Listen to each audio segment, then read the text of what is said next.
하나님 말씀은 출애굽기 13장 1절로 10절 말씀입니다. 출애굽기 13장 1절로 10절 말씀을 함께 읽습니다. 여호와께서 모세에게 일러 이르시되 이스라엘 자손 중에서 사람이나 짐승을 막론하고 태에서 처음 난 모든 것은 다 거룩히 구별하여 내게 돌리라. 이는 내 것이니라 하시니라. 모세가 백성에게 이르되 너희는 애굽 곧 종되었던 집에서 나온 그 날을 기념하여 유교병을 먹지 말라.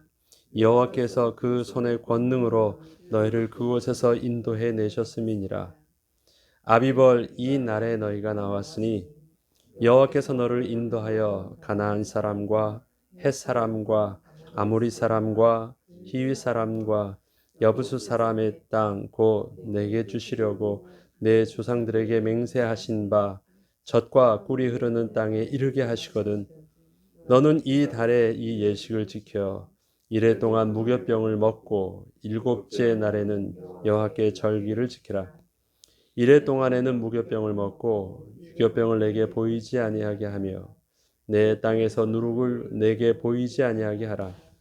너는 그 날에 내 아들에게 보여 이르기를 이 예식은 내가 애굽에서 나올 때 여호와께서 나를 위하여 행하신 일로 말미암음이라 하고 이곳으로 내 손의 기호와 미간의 표를 삼고 여호와의 율법이 내 입에 있게 하라. 이는 여호와께서 강하신 손으로 너를 애굽에서 인도하여 내셨음이니 해마다 절기가 되면 이 규례를 지킬지니라. 아멘. 개인 소장품을 이 경매 물품으로 내놓을 때 그 물건 자체의 가치는 얼마 되지 않을 수도 있습니다. 근데 그 물건이 경매가에서 천정부지로 솟게 하는 방법이 있죠. 그걸 경매하는 사람들은 잘 알고 또 그렇게 해서 경매로 올려놓습니다. 그건 뭐냐면 그 물건에 스토리를 담는 것입니다. 사연을 담는 거예요. 그래서 그것이 그냥 돈 주고 살 때는 얼마 안 되는 물건처럼 보여도 그 스토리로 인하여 유일무이한 물건이 되어버리면 그 가격은 마치 보석이 귀하듯이 그렇게 그 경매품 물품값이 올라갑니다. 설교를 준비하면서 그 유명한 타이타닉 바이올린 있잖아요. 바이올린에 대해서 한번 인터넷에 찾아봤습니다. 경매가가 15억 4,600만 원 팔렸더라고요. 5억에 내놨는데 15억 4,600만 원. 그래서 타이타닉 그 호에서 나왔던 경매 물품 중에선 최고가를 이렇게 올렸다라고 합니다. 여러분들은 잘 아시잖아요. 타이타닉호의 그 바이올린이 유명한 거. 그 바이올린 자체는요, 짝퉁 바이올린입니다. 상태는 양호하지만 바이올린을 실제 연주할 수 있을 만한 상태도 아니고요. 그 당시에도 굉장히 그 가난했던 약혼녀가 자기 약혼자 남편을 위해서 가난한 그 연주가 남편을 위해서 그냥 사줬던 거예요. 짝퉁 바이올린을. 그런데 그게 유명한 이유를 저와 여러분 잘 알지 않습니까? 야, 저 바이올린이 마지막까지 타이나호에서 연주했던 그 바이올린이래. 줄도 딱 두 줄밖에 남아있지 않습니다. 연주할 수 있는 악기도 되지 않습니다. 그게 사연이 없다면요, 그거는 그냥 버려도 되는 아무것도 아니에요. 그러나 그 안에 타이타닉호의 슬픈 사연이 담겨져 있고 애틋한 많은 사람들에게 그렇게 또 영향을 줬던 그 바이올린이었다라는 그 사연이, 그 바이올린을 보는 순간 타이타닉호의 모든 것들을 다 기억하게 하고 그것이 타이타닉호의 아이콘이 되게 만든 것입니다. 그래서 비싼 거예요.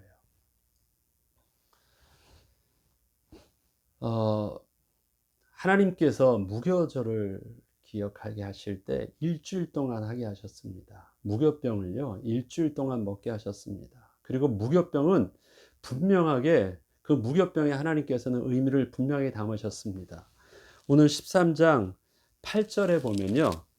너는 그 날에 내 아들에게 보여 이르기를 이 예식은 내가 애굽에서 나올 때 여호와께서 나를 위해 행하신 일로 말미암음이다 라고 말하면서 그 무교병을 먹는 이유에 대해서 애굽에서 내가 나올 때 여호와께서 나를 위해서 행하신 일들을 기억하기 위해서 이 무교병을 먹는 거래요. 그러면 무교병을 먹는데요. 애굽에서 내가 나올 때 여호와께서 나를 위해서 행하신 일들이 무슨 일이 있을까요? 여러분 한번 기억해 보시죠. 출애굽할 때 여호와께서 이스라엘 백성들에게 행하셨던 일들이 뭘까요? 제일 먼저 본다면 10번째 재앙에서 죽음에서 면한 것이겠죠. 굉장히 큰 겁니다. 그럼 그것만 있나요? 또 있어요. 도망을 갔어요. 도망을 가는데요. 이제 뭐 내일 모레 계속 이번 주 하겠지만 쭉 보면 전체적으로 한번 훑어보면 그렇습니다. 구름 기둥과 불 기둥을 주셔서 낮에 구름 기둥으로 인도하시고 불 기둥으로 밤에는 비춰 주셨대요. 그래서 이스라엘 백성들을 인도해 주십니다. 또 그 불 기둥은요. 밤에는 불 기둥으로 앞에는 비추시고 뒤에는 또 추격하는 것들을 막으세요. 그리고 그 구름 기둥은 땅의 길로 가게 하지 아니하고 바닷길로 가게 하셨어요. 그리고 또 무슨 일을 하느냐? 홍해를 갈르시고 건너셨어요. 이게 지금 거의 일주일 동안 일어나는 일들입니다. 쭉. 6월절은 하룻밤이지만 애굽에서 나오기까지, 그래서 홍해를 건너기까지 기간은요, 그게 한 일주일 되는 거예요. 날수가. 그 일들을 다 기억하는 것입니다. 그 이야기를 해주는 거예요. 있었던 이야기들을. 그때는 잘 몰랐죠. 나오는데 너무 지체할 수 없이 하나님께서 급박하게 나오게 하셨다. 그래서 음식을 채 장만하고 뭔가를 다니면서 먹을 수도 없는 상황들이 계속되어졌잖아요. 쫓기니까 막 급하게 가니까 그날 나오는 것도 급했지만 어딜 가면서 딱 정착해 가지고 먹을 수 있는 게 없었어요. 먹을 수 있는 여유가 없었어요. 그래서 그냥 떡 반죽했던 거, 밀가루로 반죽했던 거, 발효되지도 않았던 거, 그냥 반죽을 가지고 나왔다고 하거든요. 그리고 다 먹었습니다.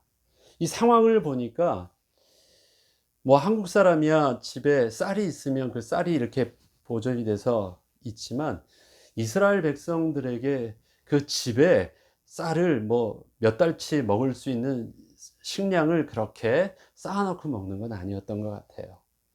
배급받는 뭐 그래서 며칠 먹을 수 있는 그 양이 다겠죠. 그거 다 갈아서 그냥 가지고 온 게 다예요. 그걸 가지고 쭉 하는 것입니다. 그러면 오늘 본문을 보니까 무교절 예식을 지킬 때, 유교절과 무교절 예식을 특별히 지킬 때 6월절 예식은요, 그래도 할만해요. 고기 먹으니까. 즐거운 날이에요. 그런데 실질적인 그 예식의 절기의 하이라이트는 어디 있냐면 무교 절기로 지키는 거거든요. 일주일 동안 절기를 지키는데 그 일주일 동안 절기를 지키는 게 6월절 음식 한번 맛있게 먹는 것. 뭐 쓴 나물도 있고 무교병도 있지만 그래도 거기 뭐가 있습니까? 이 고기가 있잖아요. 그럼 다 해결됩니다. 고기 싸서 먹으니까 맛이 없는 그 밀가루도요. 뭐 멕시칸 음식 보면 알잖아요. 그 밀전병 나오는 것도 그 고기 싸서 먹으면 맛있어요. 그런데 그 다음 날부터는 뭐 먹느냐? 무교병만 먹거든요. 그런데 일주일 동안 먹으면서요, 분명하게 하시는 일들이 있습니다. 너 그거 먹고 버텨가 아니라 13절 다시 읽어볼게요. 8절을. 너는 그 날에 내 아들에게 보여 이르기를 이 예식은 하면서 아들과 함께 먹을 때요, 그 이 무교병을 보여주면서 이 무교병을 내가 왜 먹는 줄 아니? 라고 하면서 그 무교병에다 이야기를 담아서 먹이래요. 함께 먹으래요. 그러면 무교병 자체는 맛이 없는데 무교병이요, 귀하고 맛있는, 그 다음에 정말 어디서도 먹을 수 없는 소중한 가치 있는 음식으로 만드는 것은 거기에 누룩을 집어넣어서 만드는 것이 아니라 거기에 사연을 담아서 먹이는 거예요. 그런데 그 사연이 어떤 사연이에요? 하나님이 나를 구원해 주신 이야기. 그런데 여기서는 아들이라고 말했잖아요. 너희 자녀들에게도 아니고 아들에게 말했어요. 이 아들이라는 의미는 특별히 그렇습니다. 영적인 대, 마치 장자와 같이 영적인 대를 이어줄, 그 다음에 그 아들이라는 의미 안에는 바로 남겨주는 신앙의 유산을 넘겨주는 다음 세대를 향한 의미예요. 아들만 있겠습니까? 그렇지 않거든요. 가족들하고 있는데 너 아들에게 말해주라는 그 의미 자체가 영적인 유산을 정확하게 물려줄 대상입니다. 나를 위한 것이었고, 그 다음에 이 아이가 그 앞에 보면 6월절에서 중요한 것 있죠. 가축이든 사람이든 초태생은 구별해서 거룩하게 하라고 하잖아요. 거룩하게 구별하라고 하잖아요. 그것을 뭐 내일 보면 좀 더 구체적으로 하지만, 거룩하고 구별되게 거룩하게 하는 비밀이 뭡니까? 그거 먹이면서 그 하나님이 함께 하셨던, 특별히 구원해 주셨던 구원의 이야기들을 그 음식에 담아서 함께 먹는 거거든요. 언제? 그날에. 그것을 준비한 그날에. 그래서 그날은 다시 그냥 절기가 아니라 뭐예요?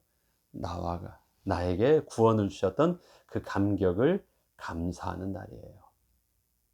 이거를 하나님께서는 신명기서에서는요, 좀 더 넓게도 표현하십니다. 너희들이 그 절기에 하나님께서 정하신 장소와 시간에 그곳에서 함께 모여서 함께 즐거워할 때, 하나님께 주신 곡식, 하나님께 주신 첫 태생 그 가축을 가지고 하나님께 드릴 때, 나그네 되었던 자들도 함께 데려가서 함께 즐거워하래요. 왜냐? 너희도 애굽 땅 종되었던 곳에서는 너희도 나그네였다라는 것을 기억하라는 의미입니다. 너희도 나그네였다. 여기서 계속해서 13장에 보면 이런 말씀이 있습니다. 애굽을 표현할 때 항시 애굽을 어떻게 표현하냐면요, 여기서 보면 애굽, 이 3절에 보면 모세가 백성에게 이르되 너희는 애굽 곧 종되었던 집. 애굽은 여기서 뭐라고 표현하고 있습니까? 곧 종되었던 집이에요. 그럼 가나안 땅은 곧 뭐예요? 젖과 꿀이 흐르는 땅. 그것이 대명사입니다. 애굽하면 그래서 뭘 기억해요? 종되었던 집이었다라는 것입니다. 항시 우리 이런 말 하잖아요. 내가 예수 믿을 때 많은 것을 희생하고 포기하고 주님께 나아왔다. 그럴까요? 그런데 성경은 애굽을 말할 때 너는 그곳에서 400년 동안 객이 되어서 고생하였던 곳이야 라고 표현하고 있습니다. 그곳에서 그들은 돈을 벌었고요, 자손들을 번성했고요, 400년 동안 살았는데 하나님은 그 애굽을 가리켜서요, 객이 되어서 종되었던 것이다. 그리고 너희들 애굽 기억하지 마. 애굽은 네가 그곳에서 나그네 되었던 곳이야. 나그네 서로 말잖아. 그었던 곳이야. 또 신명기서에선 말합니다. 너희가 왕을 세우게 될 때에도 다시는 애굽으로 돌아가려고 하지 마. 애굽하고는 장사도 하지 마. 애굽하고는 뭣도 하지 마. 다 왜 그렇습니까? 애굽은 왕년에 내가 그래도 추억 있고 즐겁게 잘 살았던 행복했던 곳, 내가 예수 믿는 것 때문에 포기했던 그런 곳이 아니에요. 처음부터 아니었던 것이에요. 하나님은 다른 이유가 있어서 애굽에 있게 하셨지만 애굽은 우리가 반드시 기억되는 것, 구원을 얻기 전에 우리의 모습은 사단에게 종노릇 했던 때였고요. 예수 믿기 전에 지난날의 우리의 모습은 본질상 진노의 자녀의 모습이었고 허물과 죄로 죽었던 모습이었습니다. 예수 믿어서 포기한 게 아니에요. 예수 믿어서 본래 하나님이 주신 축복을 회복했던 것입니다. 뭘 포기합니까? 그러니까 두 것을 좋은 것을 취하려고 하고 자꾸 돌아봐요. 이스라엘 백성들이 자기의 축복들을 알지 못했을 때는 계속해요. 애굽이 좋았다, 애굽이 좋았다. 그때 먹던 것이 좋았다. 그때 먹던 채소와 그때 먹던 고기가 좋았다. 그때 살던 그 집이 그래도 좋았었지. 우리도 왕을 세워서 다시 돌아가자. 계속 그 말을 합니다. 뭘 몰라서요? 애굽에 살던 삶이 종되었던 곳이라는 것을 자꾸 잊지 못해요. 애굽, 종되었던 집입니다. 다른 것 없어요. 더 이상의 어떤 표현이 없습니다. 더 이상 다른 어떤 것으로 우리의 과거의 모습을 우리가 집착하거나 집착이 아니라 미련을 갖거나 뒤에 추억으로도 삼지 않아야 될 것입니다. 왜요? 내가 예수를 모를 때 그것은 겉으로는 좋아 보였지만 종되었던 모습이야. 소망이 없던 허물과 죄로 죽었던 모습이야. 본질상 진노의 자녀의 모습이야. 그것을 기억하는 것입니다. 그곳에서 벗어나게 하셨던 하나님의 능력이 이 무교병 안에 담겨져 있어요.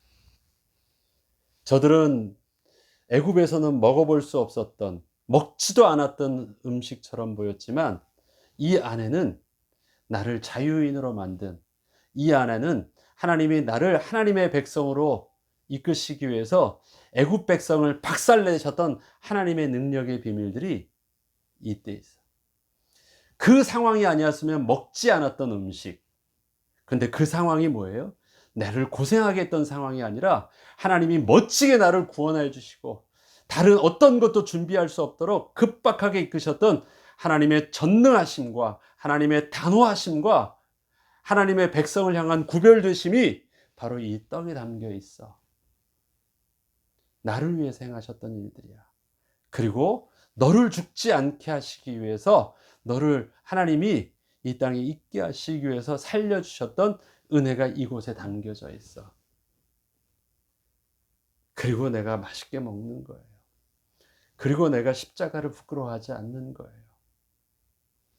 우리의 예배, 예수 그리스도를 중심으로 한 십자가의 예배가 감격이 있는 이유는 우리의 성찬식이 그 떡과 포도주를 감사하게 먹을 수 있는 그 이유가 바로 그 안에 우리를 애굽 땅 종되었던 곳에서 이끄셔서 인도하시며 우리를 홍해에서 구원하게 하셨던, 그래서 우리를 광야까지 오게 하신 것처럼 보이지만 그 광야에서 한 달 후에부터 만나가 내리거든요.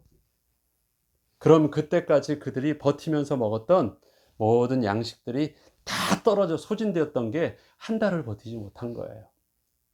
그리고 그들이 막 힘들어하고 두려워 떨고 원망하고 그럴 때 그때서부터 하나님께서는 본격적으로 딱 한 달 후부터 제가 나오기 시작합니다.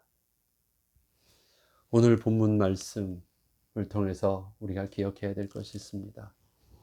가장 소중한 보석과 같은 것을 하나님께서 질그릇과 같은 우리의 삶과 우리의 연약한 모습 안에 지그릇의 보 안에 담아 놓으셨습니다.